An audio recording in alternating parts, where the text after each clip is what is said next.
Баршаңызға сәлем.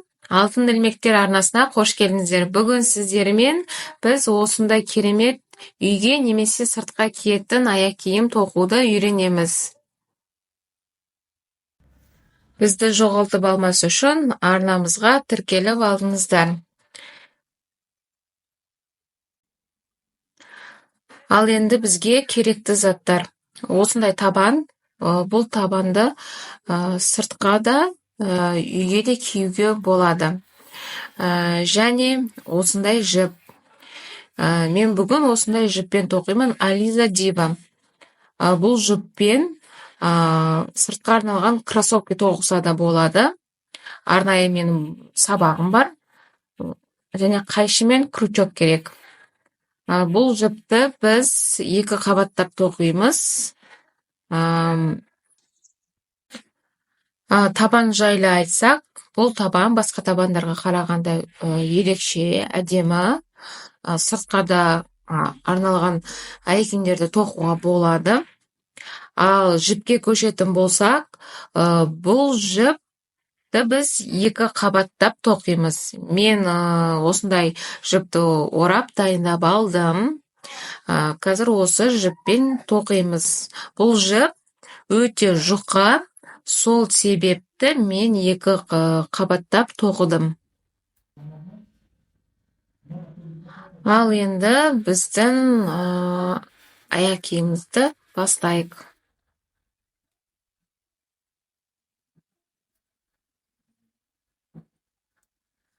Біз бүгін алды ашық аяқ киім тоқимыз. Ол үшін осындай өлшемде өлшеп аламыз. Осы жерден бастаймыз. Тым жақын, тым алыс емес. Өздеріңіз көз мөлшерлеріңізбен қарасаңыздар, осындай жерлерден бастасаңыздар, өте әдемі болып шығады. Жібімізді осылай ілмекке іліп аламыз. Табанда көрсетілгендей, жақынырақ көрсетейін. Табанда көрсетілген қызыл жібіміз осыған іліп алып тоқимыз. Бұл жіп өте қатты бекітілген, сол себепті қорықпай тоқи берсеңіздер болады. Мінекей, ілмекке жібімізді іліп алып, осы қызыл жіптен өткізіп, келесі рет өткізіп, міне артылып қалған жіпті осылай бірге тоқып кетеміз. Осылай іліп аламыз. Осылай іліп алғаннан кейін келесі рет өткіземіз. Осындай қызыл жіптен 3 рет немесе 2 рет өткізесіздер. 2 рет өткізіп тоқисыздар. Өздеріңіз қарап отырып, тым қатты бір-біріне жақын болып кетпесін, алыста болып кетпесін. Енді осылай, осы әдіспен айландырып тоқып шығамыз. Бұл жерде ешқандай қиындық жоқ. Бірақ қана әдісті қолданасыздар. Осы тоқу кезде, қазіргі тоқып жатқан кездегі осы әдісті қолданып, бір айландырып тоқып шығамыз. Өздеріңіз мұқият қарап отырып тоқысаңыздар, ешқандай қиындығы жоқ. Ең бірінші тоқуды бастаған кезде осылай бір қарап алғандарыңыз дұрыс. Бір қарап алғаннан кейін екінші рет тоқи бастайсыздар.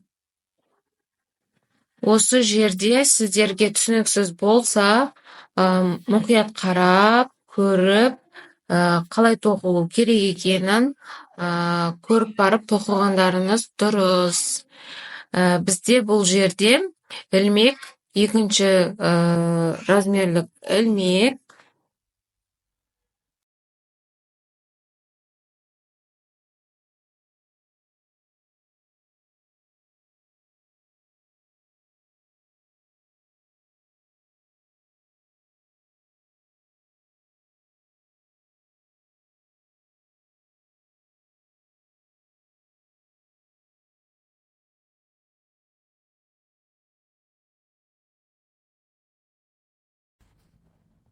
Мінекей қыздар, бастапқы тоқуымыз осындай болады. Енді осылай аяқ жағына дейін алып келеміз. Бұл жерде біз енді ортасына жеттік. Мінекей қыздар, осылай табанның арнайы өзінің қызыл жібінен үшеу немесе екі рет іліп алып тоқимыз.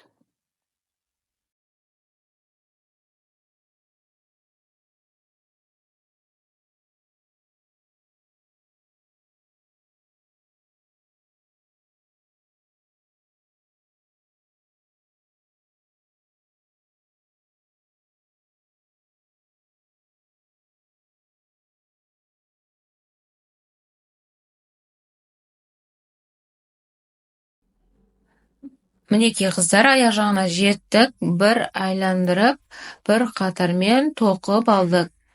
Енді осы жерде біз екінші қатарды бастаймыз. Осылай аяқтаймыз.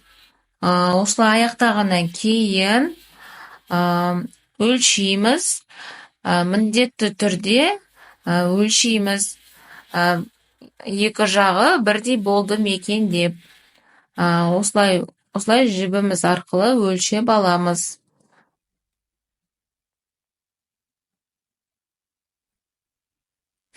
Мінекей қыздар, осындай бірдей болғаннан кейін біз екінші қатарымызға көшеміз. Осы ілмектен жібімізді осылай іліп аламыз. Осылай өткіземіз.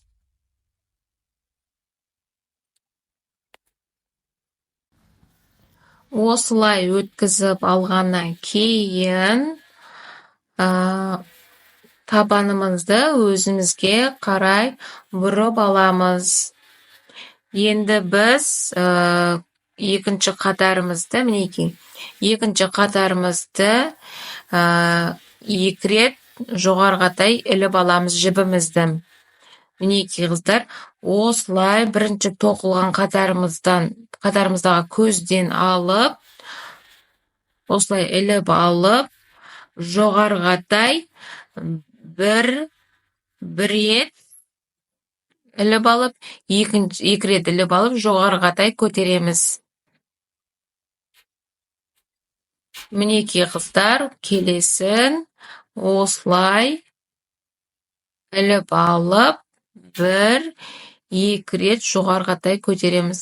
Бұл қыздар, бұл жердегі менің видеом екінші аяқ киімдегі келесі бетін тоқылып жатқан әдісі көрсетіліп жатыр. Екі жағы бірдей. Бірінші қатардағы тоқылған әдісіміз дұрыс түспей қалыпты. Сол себепті сіздерге осы жер түсінікті болғандықтан осылай көрсетіп отырмыз. Осылай аяғына дейін тоқып аламыз. Мінекей қыздар, аяғына дейін тоқып алғаннан кейін осылай көресіздер. Сіздерге қалай алды, қалай ашық болсын, қатты ашық болсын ба, немесе сәл-пәл ғана ашық болсын ба, солай өлшеп аласыздар. Менің тапочкем, үй аяқкиімім міне осылай болды. Осы жерге дейін аяқтадым. Осы жерден жоғарғатай бір рет іліп алып көтереміз. Және табанымызды осылай іштен осылай алдыға қарай бұрып аламыз. Енді осы жерден осылай үшінші қатарымызды, бірінші әдісті қалай тоқыдық, сол әдіспен әр көзден іліп алып, бір қатар тоқып шығамыз.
Мінекей қыздар, аяқ жағына жетіп қалдық.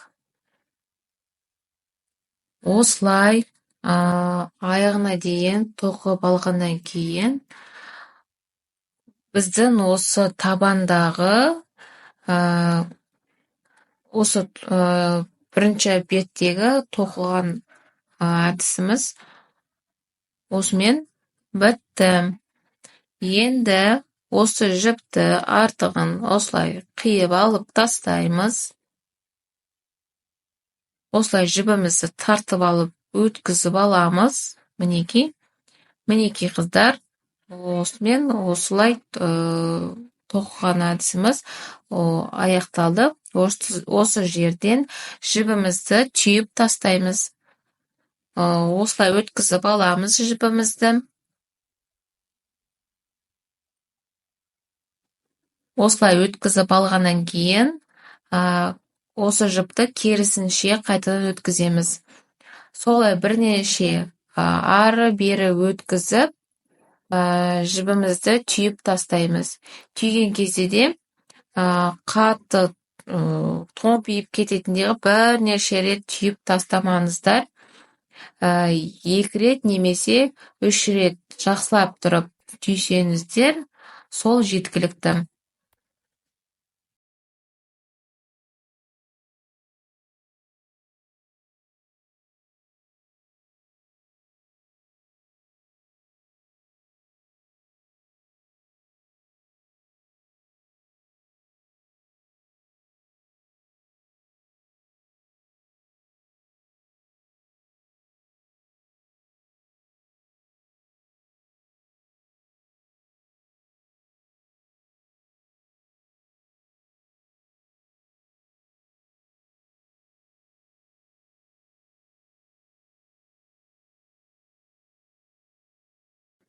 Мінекей түйіп алғаннан кейін осылай артығын қиып тастаймыз. Мінекей қыздар, осымен аяғымыздың бір қыры бітті.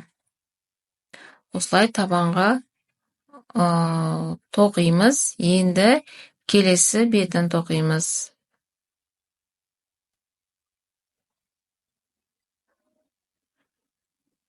Келесі бетін тоқу үшін бас жағы қалай аяқталды, осылай жіппен өлшеп аламыз.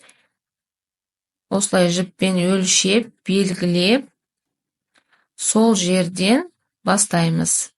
Мінекей. Осылай белгілеп аламыз.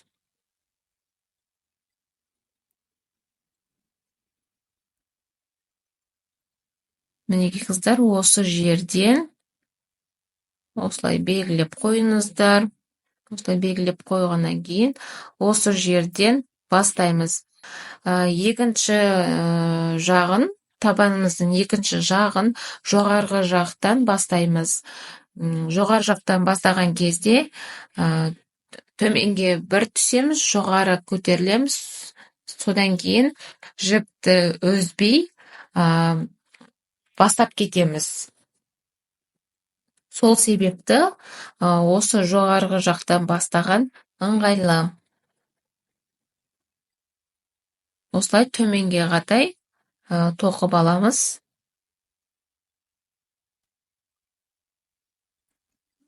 Мінекей қыздар, жібімізді іліп алдық. Артық жібі осылай қалады. Осылай бір рет іліп аламыз. Екінші рет іліп аламыз. 2 рет ілмекпен іліп алып, жоғарғатай көтереміз. Табанымызды өзімізге қарай қаратамыз. Енді жібімізді ілмектен іліп алып, келесі көзден тоқимыз. Мына біздің артық жібімізді осылай ішіне қарай бірге тоқып кетеміз. Мінекей қыздар, осылай іліп аламыз. Бір қатар, және екінші қатар көтереміз жоғарғатай. Келесін.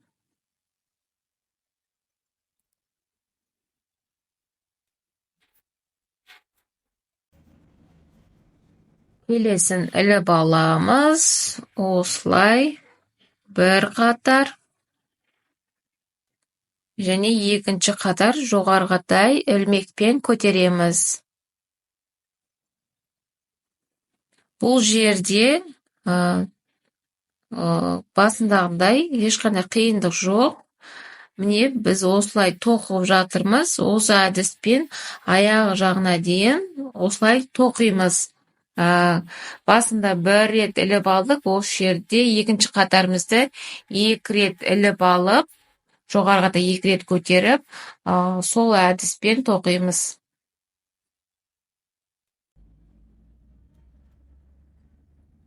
Осылай қыздар, аяқ жағына дейін тоқып аламыз. Мінекей қыздар, аяқ жағына дейін тоқып алдық. Енді осыны бір рет іліп алып, ілмектен көтереміз. Табанымызды өзімізге ішінен қарай қаратып аламыз. Енді осылай бір қатар тоқып шығамыз.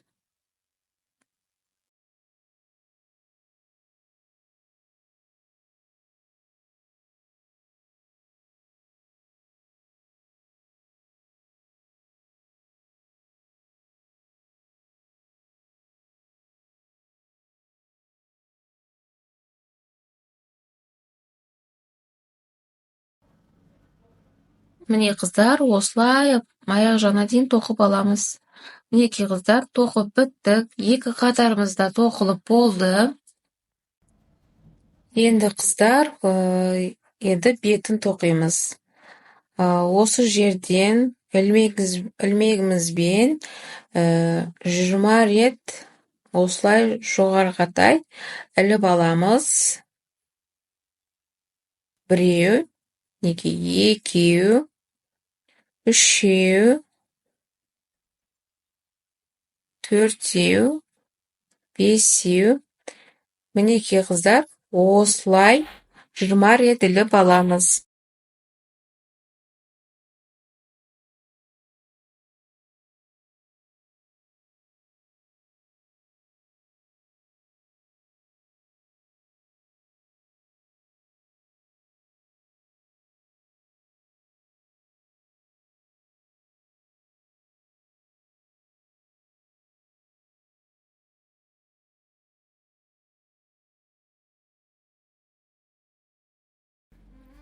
Енді осылай 20 рет іліп алғаннан кейін келесі жаққа қарай бекітеміз. Соңғы іліп алған жібімізді жоғарғатай тартамыз. Және осылай келесі жақтан өткізіп алып, осы тартып қойған жібімізді іліп алып, осылай іліп аламыз да өткіземіз. Мінекей қыздар, осылай өткізіп алғаннан кейін қатты тығыз тоқып тастасаңыздар, осылай өтпей қалады. Мінекей қыздар, осылай өткізіп алғаннан кейін жібімізді тартып, осылай түйіп аламыз. Не жіптен, немесе осылай табаннан түйіп алсаңыздар болады. Не жіптен өткізіп, осылай түйіп аламыз.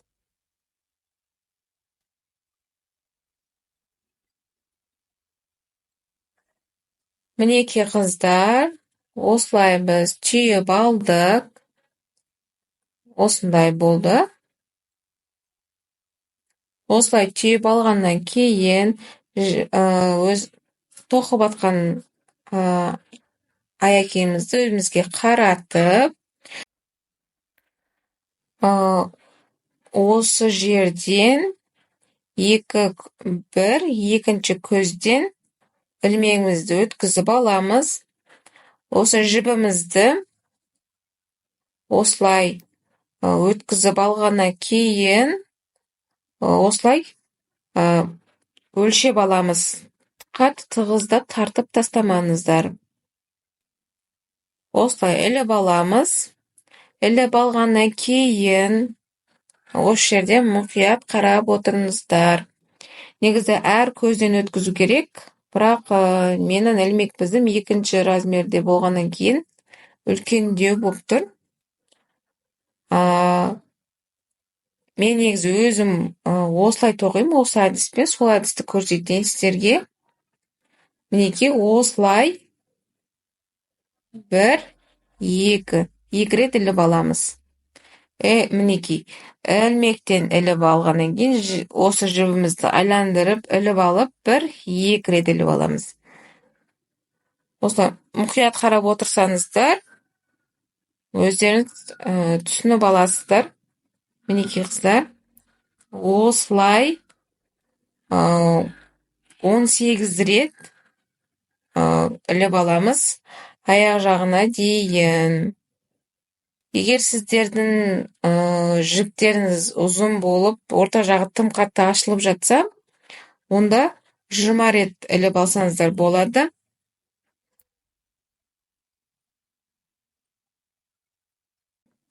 Немесе жіптеріңіз, мысалы мына жіпті бір қабатпен тоқуларыңыз мүмкін. Сол кезде де осындай мен 18 рет іліп жатсам, іліп алып тоқып жатсам, сіздер одан да көп тоқуларыңыз мүмкін, көп қатар тоқуларыңыз мүмкін. Сол себепті әркім өзінің тоқып жатқан әдісіне қарай тоқиды.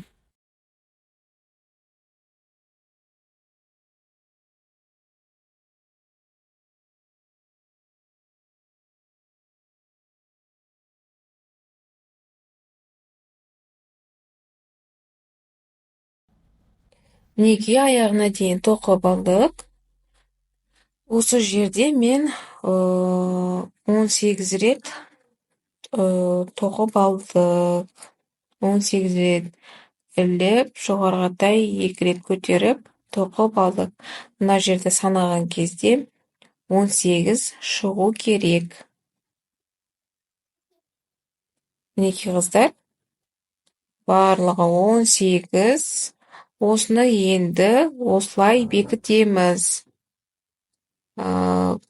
Басында екінші көзден іліп алып бастадық қой.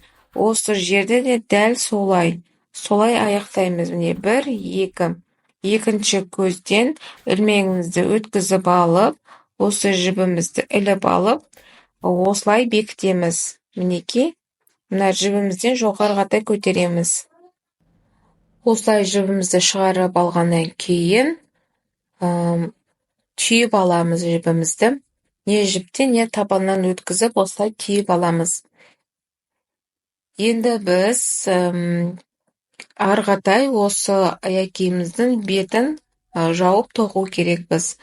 Сол сабағымды келесі екінші сабақта түсіндіремін. Келесі сабағымда жолыққанша арнамызды жоғалтып алмас үшін тіркеліп алыңыздар.